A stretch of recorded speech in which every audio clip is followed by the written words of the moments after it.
Thanks, Marissa. And I'm excited to talk to y'all about Frontline to Farm. This is a program that we've started at App State, Appalachian State University in Western North Carolina, in Boone, North Carolina. We actually started this in 2020 during the pandemic, but we also built on work that was done at University of Arkansas. So I would say it is still kind of a program with a long history that I'm excited about. I do teach at Appalachian State. I teach sustainable agriculture. My area is ecological poultry production, and I got my PhD in poultry science at University of Arkansas. Our Department of Sustainable Development, we do have a concentration in sustainable ag. So Frontline to Farm is a program of App State. I do want to point out, though, we're not a land grant, and that's one of the things talking about moving beyond traditional programming is that sustainable ag is just taught in many different ways in many different places. So we feel like it's important to support military veterans. I'm not a veteran myself. It is my opportunity to thank any of y'all that are veterans for your service, because many veterans have sacrificed and even put their lives on the line. Transition back to civilian life can sometimes be a little bit difficult. Only about 1 in 4 veterans have work lined up upon their return to civilian life, and they might actually be trained for very specific things. But their training and background does lend itself actually very well to agriculture, just their perseverance, self-reliance, and farming can provide a connection with land and communities. And one thing I like about this picture here of some of our training back in October is this is a veteran that was sitting in front of me, never fight alone, and I think we could even say never farm alone. Farming might be something that is best done in community. So while we need support for military veterans, I think we also need new farmers. And interest is growing in local and regional food production. As it grows, more small and mid-sized farmers are needed. And small diversified farms often include fresh vegetables, local grains, they might be stone ground grains processed another way, pasture-based livestock, including pastured poultry, including in our most recent project, woodlot swine, growing pigs with access not just to pasture but to the woods. There can be direct-to-consumer markets as common, and even value-added like agritourism. And this is an image from our university, our departmental greenhouse, and this is a student veteran actually that's giving a tour to some folks in the greenhouse. Greenhouses can also be an interesting enterprise if people do have some physical disabilities but want to farm. I mean, there is agribility that helps people that want to farm be able to farm, but sometimes it might be not necessarily being out in the field. It might be a greenhouse that might make it more accessible. So I would say that military vets and also the beginning farmers, they do need our support. And so the goals of Frontline to Farm are to help farmers get started, help increase the success of beginning farmers, so that is social, economic, and environmental success, and increasing the sustainability of the farm. And all along at the same time to build local and regional food systems for resilience. And sometimes that is going to be by regional production that can really incorporate nutrients, circular ingredients, a circular economy, supports nutrient cycling, and also the community. And so it can reflect cues from the community about local food production. And other benefits of local farms, it does generate income for a local economy, keeping the money in a local economy. It can help connect with consumers, community engagement, and it can also at times increase social justice. And so ag practices are often used that try to protect the environment. So that might be cover cropping, it might be reduced tillage, it might be grazing. We often call grazing a regenerative practice because so much carbon can be sequestered in the forage plants and in the soil. So this, of course, is important: carbon sequestration, nutrient cycling, and then to have all of these beneficial interactions with animals and plants and trees, you do need a lot of biodiversity. So these are some of the additional benefits. Our leadership team with Frontline to Farm is App State, and we are a primarily undergraduate institution. I want to point out again that oftentimes it's not necessarily, not always land grants, that are doing this type of education, outreach, community engagement. It's many different types of institutions and also nonprofits. So we do offer in our Department of Sustainable Development a BS concentration in sustainable ag. And my colleague is in the Department of Communication, Dr. Lynn Gibbard, and she is a U.S. Army veteran. And, she can really help make that connection, in our case, to, a different community, to veterans. During this transition process, we, had our program funded 2020. You can see it is with USDA Beginning Farmer and Rancher Development Program. And this is the BFRDP program. These grants are usually about $750,000, and they're available. You usually have to apply in March or April is the yearly cycle.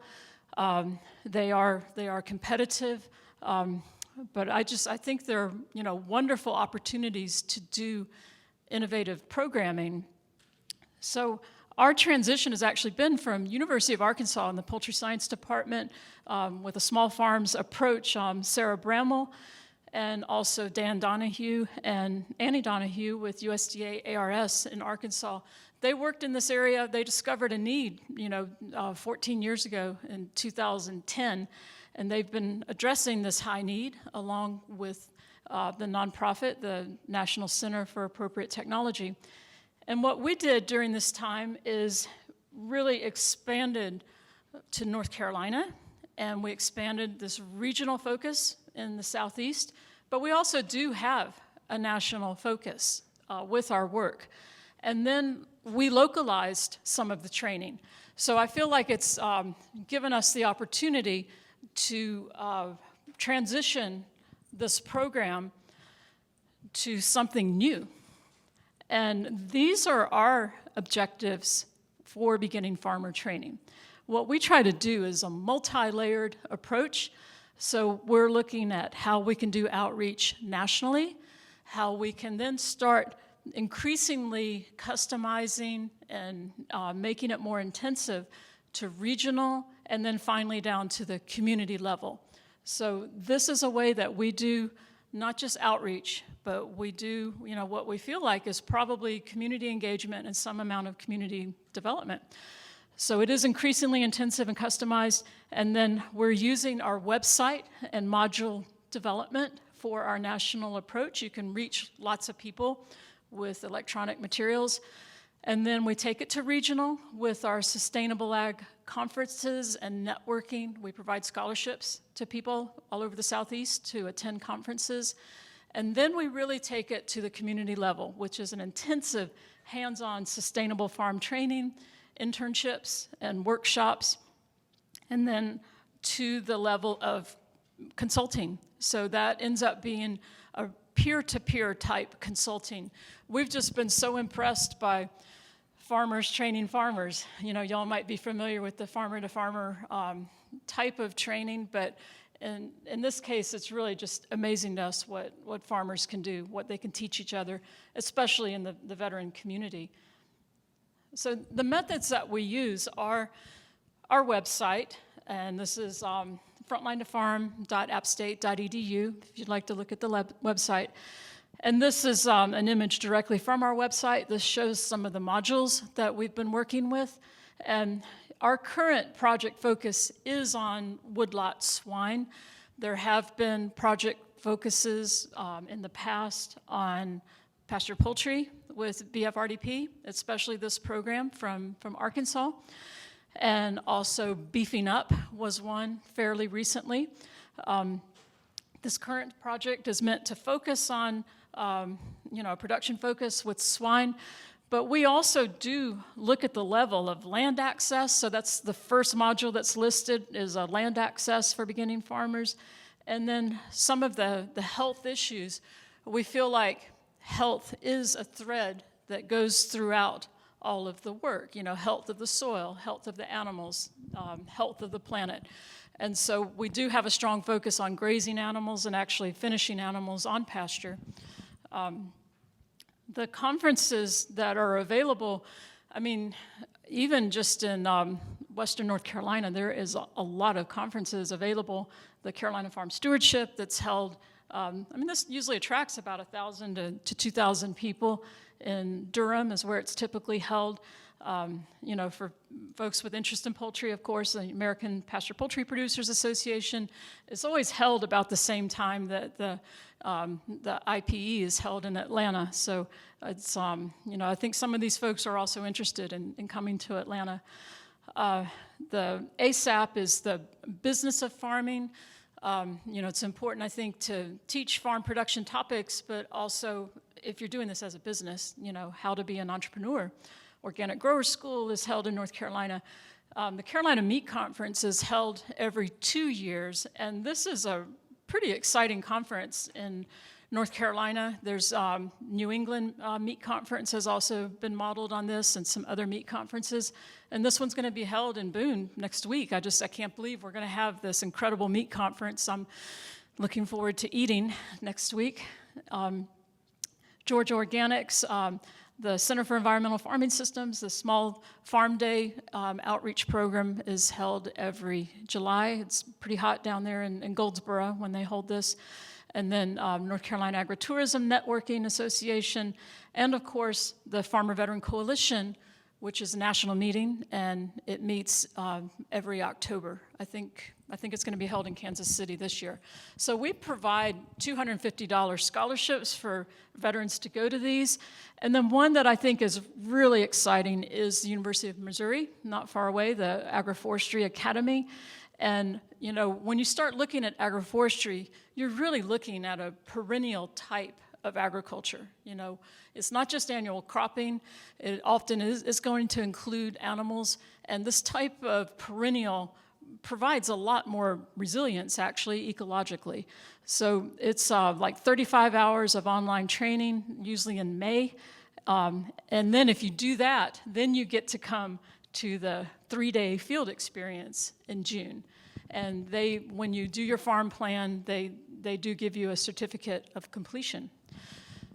We also do customized internships as part of our program, and farmer veterans do serve as mentors. So you can see we start, getting more and more intensive and customized with our training. And this is the lower image on the right is Holy Cow Farms in Searcy, Arkansas. And Ryan Pace is a veteran who works, with usually about 5 interns a year, showing them, working with them, haying and raising beef cattle, doing pasture pork, pasture poultry. And this is an image of a student or a young person learning how to ban bulls. And then New Life Farm in North Carolina, very close to us. You can see this is more of a horticultural type farm with high tunnel and working. This is Corey Brick is a Marine. He's a veteran that is teaching people how to do this type of horticultural production. And this is a person in training up at the top. He actually was on the Appalachian football team, so he's got a good football stance there. So our training does get more intensive. We have a week-long boot camp that's modeled on the National Center for Appropriate Technology, the nonprofit that I mentioned is one of our strong partners. It's modeled on their Arm to Farm. And they do Arm to Farm training all over the country. But we thought, okay, we want to model it on that, but it's not just a one-off training. What we do is continuing to work with people. So, but this is how we get started. Our new participants come, in the summertime for a week, and we do a lot with our local USDA service center. So people learn about how to get farm loans. They learn that they need to get a farm number. So it's, I think it's really helpful to tie in, with what the USDA does. Our biggest partner is Cooperative Extension. It's just wonderful to work with our county agents for training.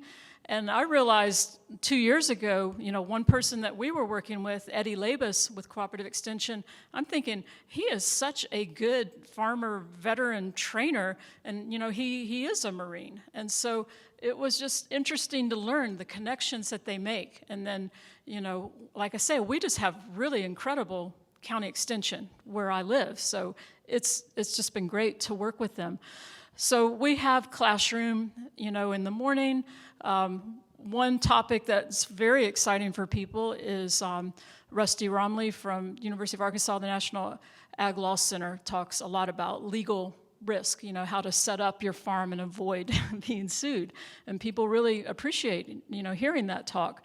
And then we're in the field in the afternoon, and you can see that we are in a beautiful area. This is the Browns Farm Ridge that's, just got incredible views. And here we're working again with Corey Brick with some planting outside and also his hoop house.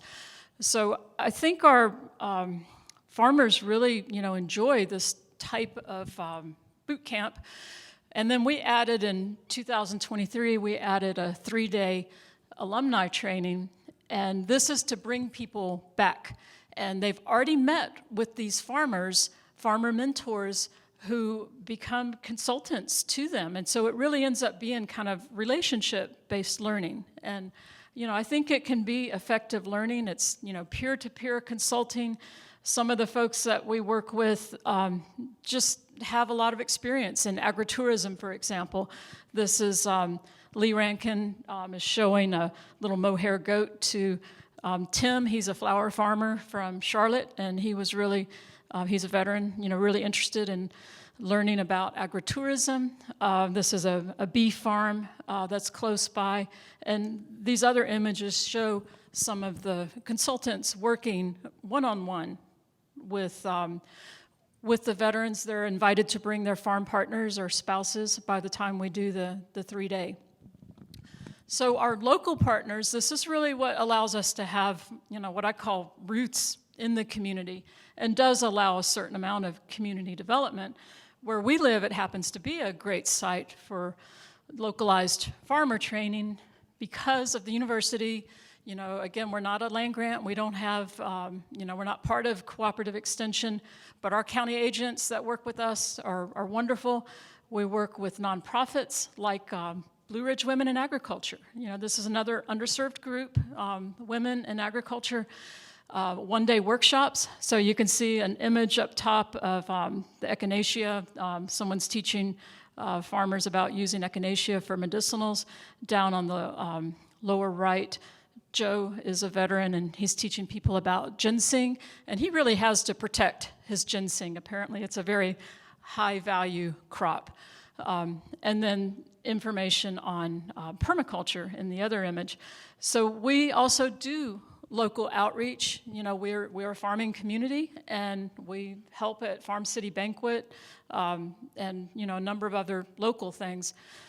Our facilities do include a university farm, but again, we don't really have funding for it. We just somehow make it happen in our department, and that's how many small farmers work, on a shoestring. So this is our teaching and research farm. It's a diversified farm. This is our pasture poultry processing facility. We have a mobile unit, and we do, we can tarp it out when we want to. We have lent it out in the past to local farmers. And And then we also have a community garden, which is right on campus. And so we can show technologies here too. That's a student in the lower right that actually built that solar charger to power hydroponics inside that little high tunnel. So, it's really interesting what you can do with sustainable technologies and then with local farms, the biggest resource that we have. So our management structure, we do have to use a logic model. That's something that's required by BFRDP to show how the actions that we take are going to impact and result in change. And so we do outcome-based reporting. The advisory board that we work with does include these veteran farmers, and we do have external evaluation. This is just an image of how our management works, and you can see the farmers that we work with, there is a strong feedback loop, that they advise the project, and that is required in BFRDP. The results that we've had, from the past 3 years, we extended for a 4th year, and we're about to finish up, but our metrics that we have so far are just for the first 3 years. And we helped a lot of people, we think, prepare to start farming, because we work with groups that have such a large electronic outreach. So that was, 65,000, about 30,000 per year, way over what we had intended that we could do. I would say, we can confirm that we've helped about 40 people, improve their success with increased efficiency or new and sustainable practices. And our goal is 150. I think we'll reach that. The metrics that we use are increasing farm knowledge, and here you can see one of the websites that was designed by our Arkansas partners that just gets a lot of hits. We've with the interns that work with mentors, about 3,000 hours worth of training, and you can see the number of people that have attended the Sustainable Ag conferences, the number of our electronic presence, Facebook followers. So these are the metrics that we use. And then, of course, we have to report. Farmanswers.org takes a lot of the reporting from USDA, and they put it in a very accessible format. And then these are just some of the quotes that we've had, that show that we're having a positive impact. For some people, it's really creating a more practical series of goals and a step-by-step process to reach the ultimate goals of farming. And one thing I found is that ag education does take place in so many different ways, and I think it's an exciting thing. It reaches many, non-traditional audiences. And it's, nonprofits, non-land grants working in this area, and farmers, as educators, they have many roles with our programming. They're advisors, they're mentors, they're educators, and I do see farmers as climate heroes. I really believe that, farmers really can show how we can, help sequester carbon, how we can keep the planet healthy, and then there is a strong component of community development. One thing we found at the beginning of the pandemic is working with strategic communication. As I say, my collaborator, Dr. Lynn Gibbard, that's kind of our uniform. We wear our hats, and we're often out in the field, our sunglasses. It gave us the chance during the pandemic to really develop what we called good bones, just laying down the framework and the network and engagement that we wanted to follow. Localized training can really lead us to a reflection of an area, like in Southern Appalachia. It is a strong reflection of resilience of the Appalachian culture, self-reliance. And with this type of deep connection to land and community, I find that stories emerge, and it can just really be interesting. This is an example of the Shipley Farm. That's a beef farm in Western North Carolina, the first ones to raise Hereford. And the patriarch, he passed away at 102. He's not in the pictures here, but he was like an original farmer, veteran educator. He went to Ascension Island in the 1940s to do hydroponics. for the troops, and also in case the atomic bomb left us with no other way to produce our food except underground. So, you know, it's just really interesting, some of these stories that come out. We are an umbrella program, so we hope to have more projects. I'd be happy to tell y'all more about BFRDP if you're interested in this type of funding. There's a lot of extension folks that are involved with BFRDP, and some of y'all may have these programs yourself. And I love seeing the university involved in the local community. You know, we can all do our work and our research, but it's exciting when we feel like we have an impact. And the impact is supporting military veterans and beginning farmers. Farming can be healing, and increasing resilience in ecology and in our communities. There we are on the Blue Ridge Parkway, our 2024 training just about a month ago, and these are ways to get involved with our social media.